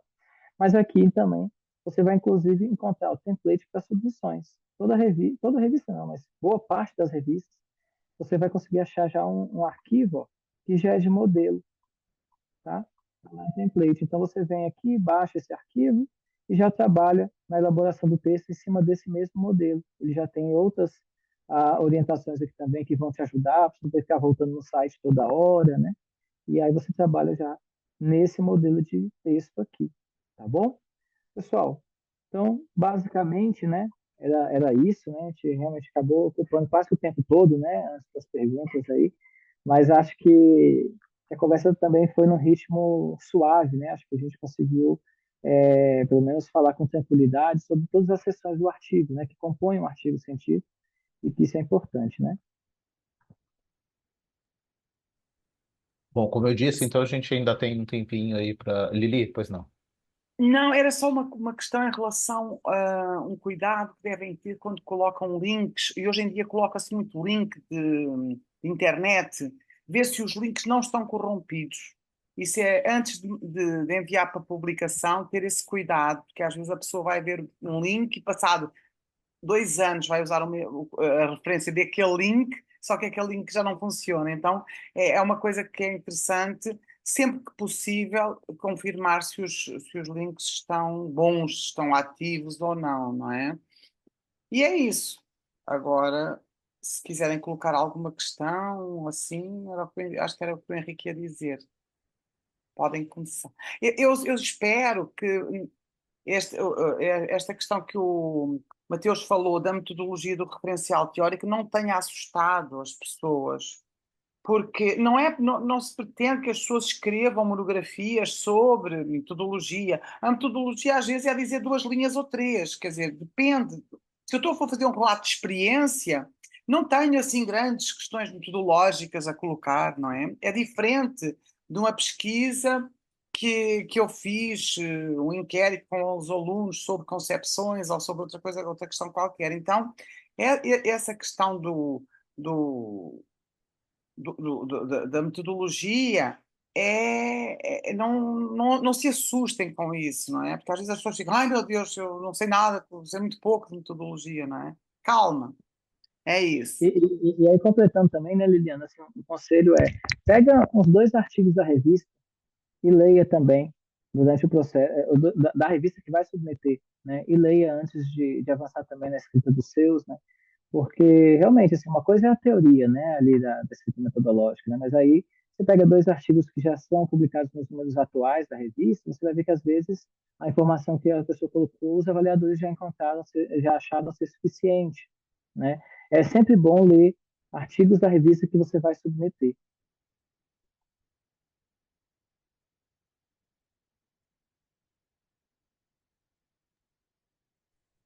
É E isso abrimos para mesmo. dúvidas, mas se vocês preferirem depois também nos enviarem dúvidas também por escrito, a gente se coloca à disposição, não respondendo imediatamente, mas com algum tempo aí dentro do processo de elaboração dos textos, a gente pode também sanar algumas dificuldades, principalmente com relação às formatações.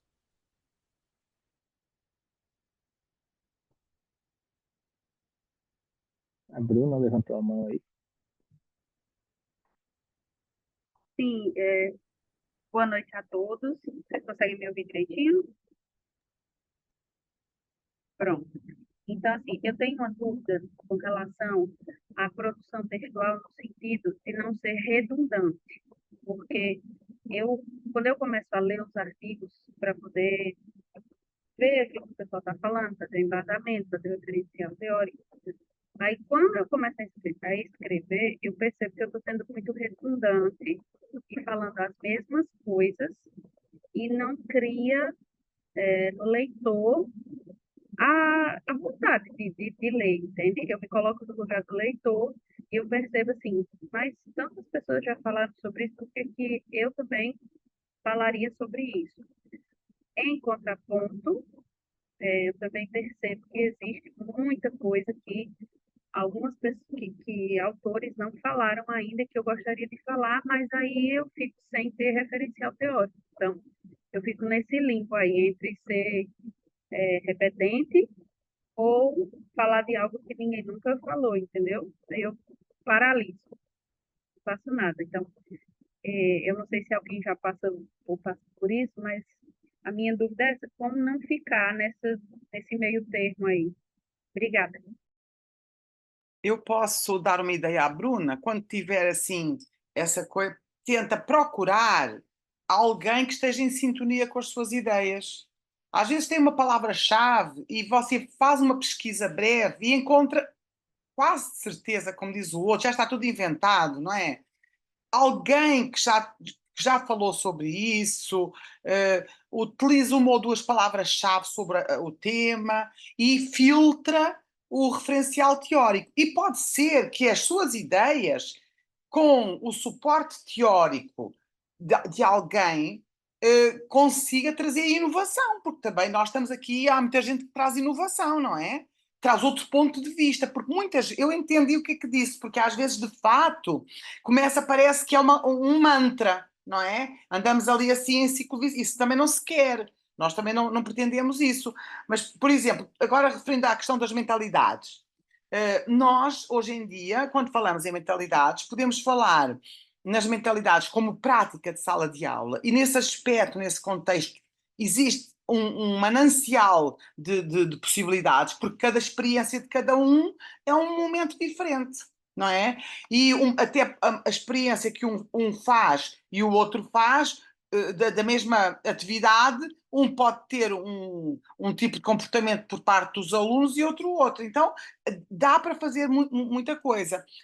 Mas pode ir para o campo teórico, não é? Pode ir, sei lá, o que é que são atividades de piso de baixo teto alto, o que é o posto de aprendizagem, como avaliar de acordo com as mentalidades matemáticas e por aí fora. Então, eu penso que é pensar num assunto, num tópico que gostaria de trabalhar e pesquisar alguns autores. Por exemplo, mentalidades matemáticas têm muito a ver com criatividade, pensamento crítico. Está ligado. A questão do erro na aprendizagem. E aí uma pessoa vai buscar um autor ali, vai buscar outro autor ali, e acaba por conjugar isso tudo. Não sei se dei algum contributo positivo ou não, Bruna.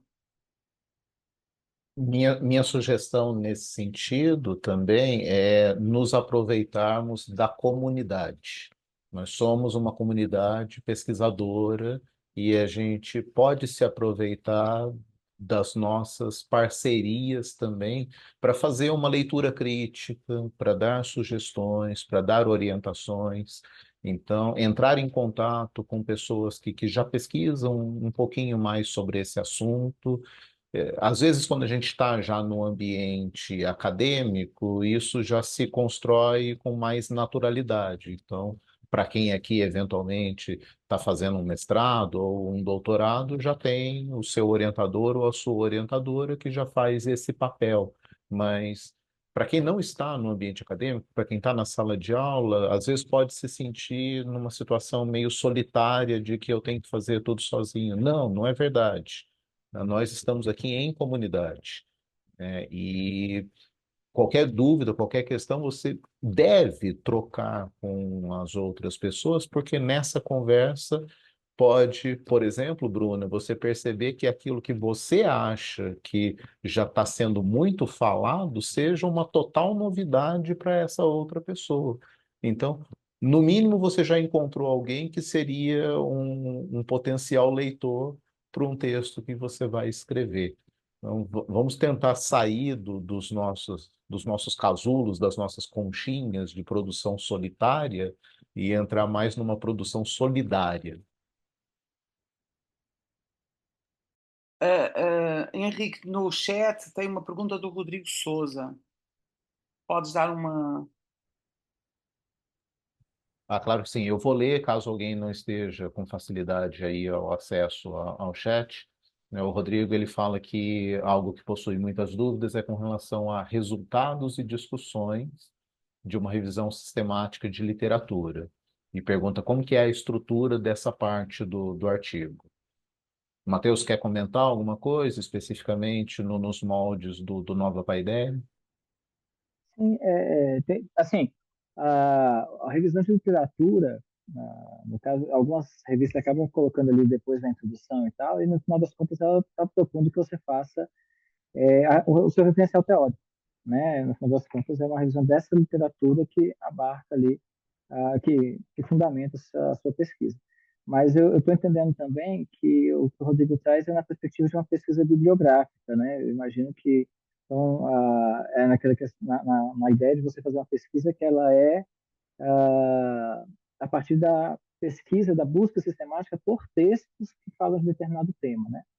E aí, Rodrigo, eu vou até colocar que, assim, algumas vezes eu me deparo com algumas pesquisas, assim, o pessoal ainda está elaborando, né, a proposta, e ela fala, minha pesquisa ela é bibliográfica e pesquisa de campo, ela é bibliográfica e pesquisa participante. Aí quando você pergunta, mas por que você colocou que é bibliográfica? A pessoa fala, não, mas é porque eu já tive que pesquisar muito sobre o tema.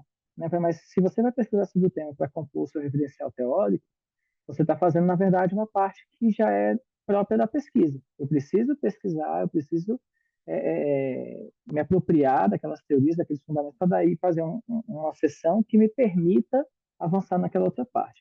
Agora, de fato, existem pessoas que vão falar, não, eu quero fazer uma busca sistemática mesmo.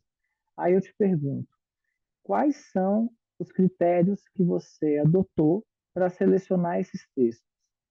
Né? Aí a pessoa fala, eu fiz uma pesquisa, eu peguei, entrei lá naquele portal da Cielo, né? Entrei no portal de periódicos CAPES, peguei um outro repositório que fosse, e a partir daqueles textos eu comecei a procurar palavras-chave, né? O Henrique tinha falado de palavras-chave também nisso. Aí eu coloquei palavras-chave, mentalidade matemática, criatividade aberta, e aí desses textos que o buscador me retornou, aí eu selecionei, tinha lá 50.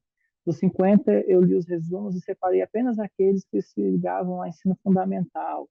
No ensino fundamental, eu fiz uma leitura desses textos e aí eu fui interpretando. Metade era qualitativo, metade era quantitativo. Percebe que você tem vários critérios aí.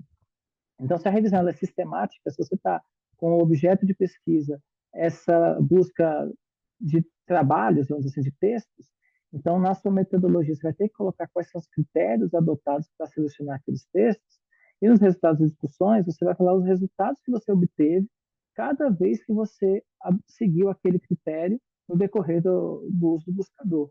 E depois disso, o que você extraiu das mensagens desses textos, né? Porque então, se você for para um caminho desse, provavelmente seu objetivo de pesquisa era analisar como os pesquisadores estão tratando determinado tema. E aí você vai, nos resultados das discussões, trazer ali aquilo que predomina ou aquilo que é mais esporádico, né, mais sazonal, a partir do que você achou, mas, sobretudo, lembrando que são de textos que você só selecionou de forma criteriosa. É diferente quando eu estou fazendo um texto de referencial teórico, que às vezes eu vou atrás daquelas teorias que eu já sei que são afetas ao que eu estou buscando mesmo, né? Ao que eu quero. Nesse caso, você não sabe exatamente. Você elabora o critério e vai buscando. E com base no critério, você traz as mensagens que você extrai.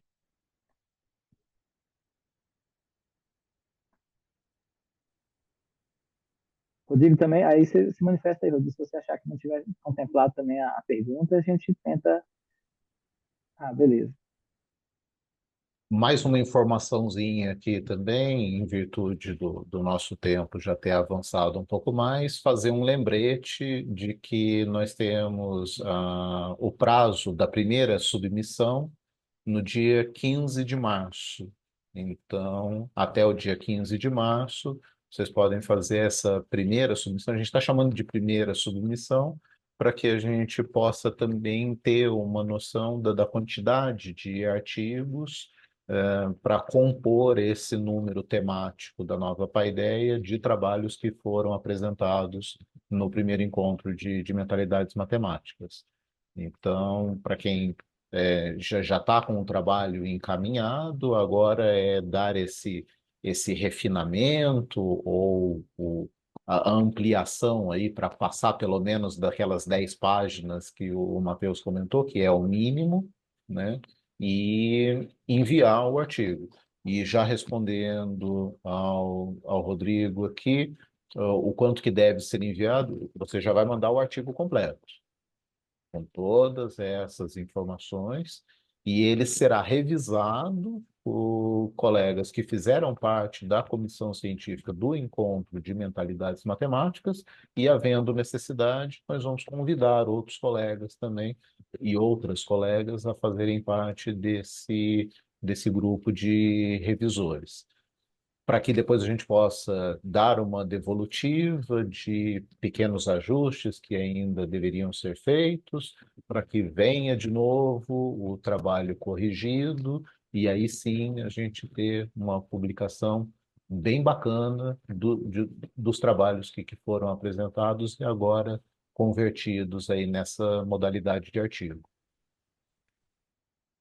E já agora, Henrique, só para dizer, para as pessoas se prepararem para o segundo encontro de mentalidades matemáticas, reservarem já no calendário, irem fazendo uma poupançazinha para se poderem deslocar, porque este ano certamente iremos ter outro encontro e gostaríamos muito que fosse um sucesso como o primeiro. É isso. Bom, Professor, boa Pois noite. não? Está me Boa ouvindo? noite. Aqui eu não lembro onde é que levanta a mão. Pessoal, Procurei aqui, não eu achei. gostaria de Vocês estão me falar, não ouvindo? sei se vocês estão me ouvindo. Oi, A Pâmela começou a falar, eu a professor? ouvi, depois perdi um pouco. Pâmela? Oi, está me ouvindo?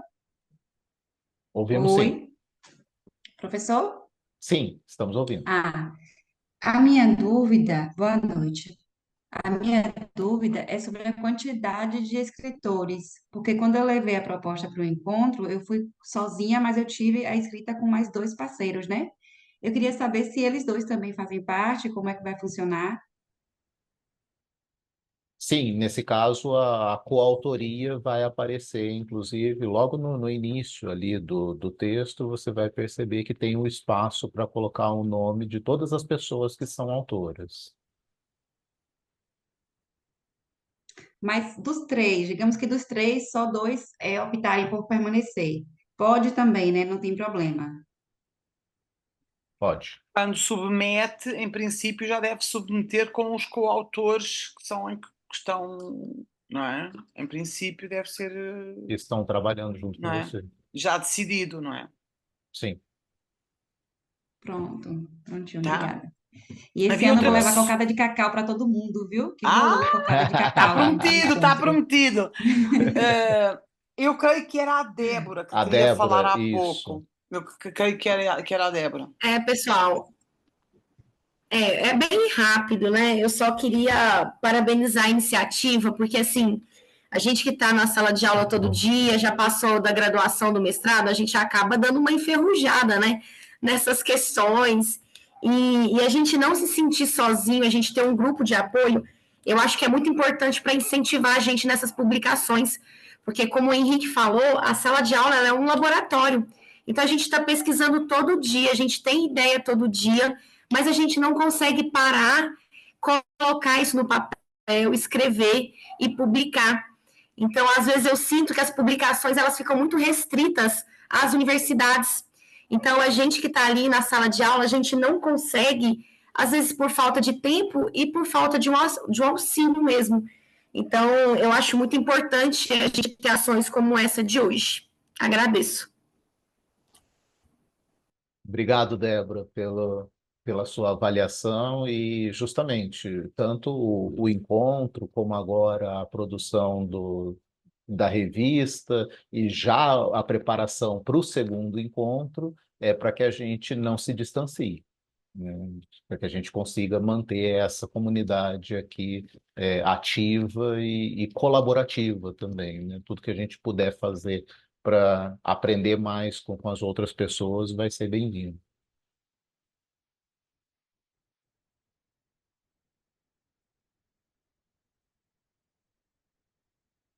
Bom, faço meus agradecimentos aqui ao Matheus e à Liliana, que cuidadosamente e gentilmente prepararam esse momento de aprendizagem.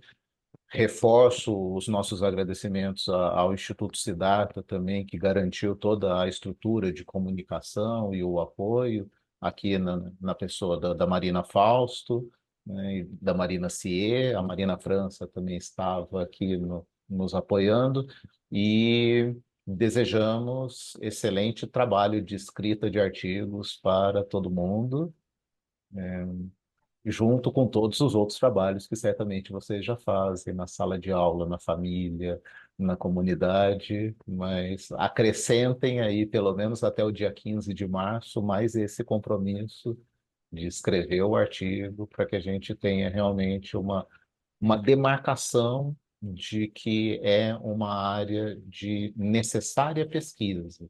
A gente já tem percebido isso nas nossas salas de aula, mas é importante que isso também chegue em vários outros cenários. É isso também, agradecer, pessoal, a todos vocês ficarem aí até as 8h48, né?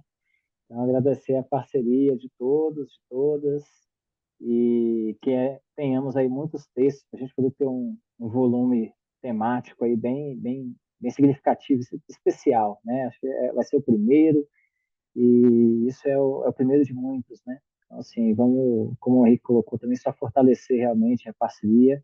A pesquisa, de fato, ela é feita no coletivo, né? Então, a gente tem que aproveitar esses espaços para a gente poder conversar, trocar experiências, falar as dificuldades. Às vezes eu estou emperrado, eu tenho que pedir ajuda para alguém me desemperrar, e às vezes eu desemperro alguém, né? Então, assim, a ciência, ela é nesse caminho, né? A gente vai fazendo uma corda de mãos dadas aqui, e aí juntos somos mais fortes, né? Então, São as agradecer aí colaborações, exato, não agradecer é? por São as toda a colaborações. participação nossa, toda a parceria. Forte abraço, boa noite, pessoal. É isso aí, pessoal. Boa noite, até uma próxima oportunidade.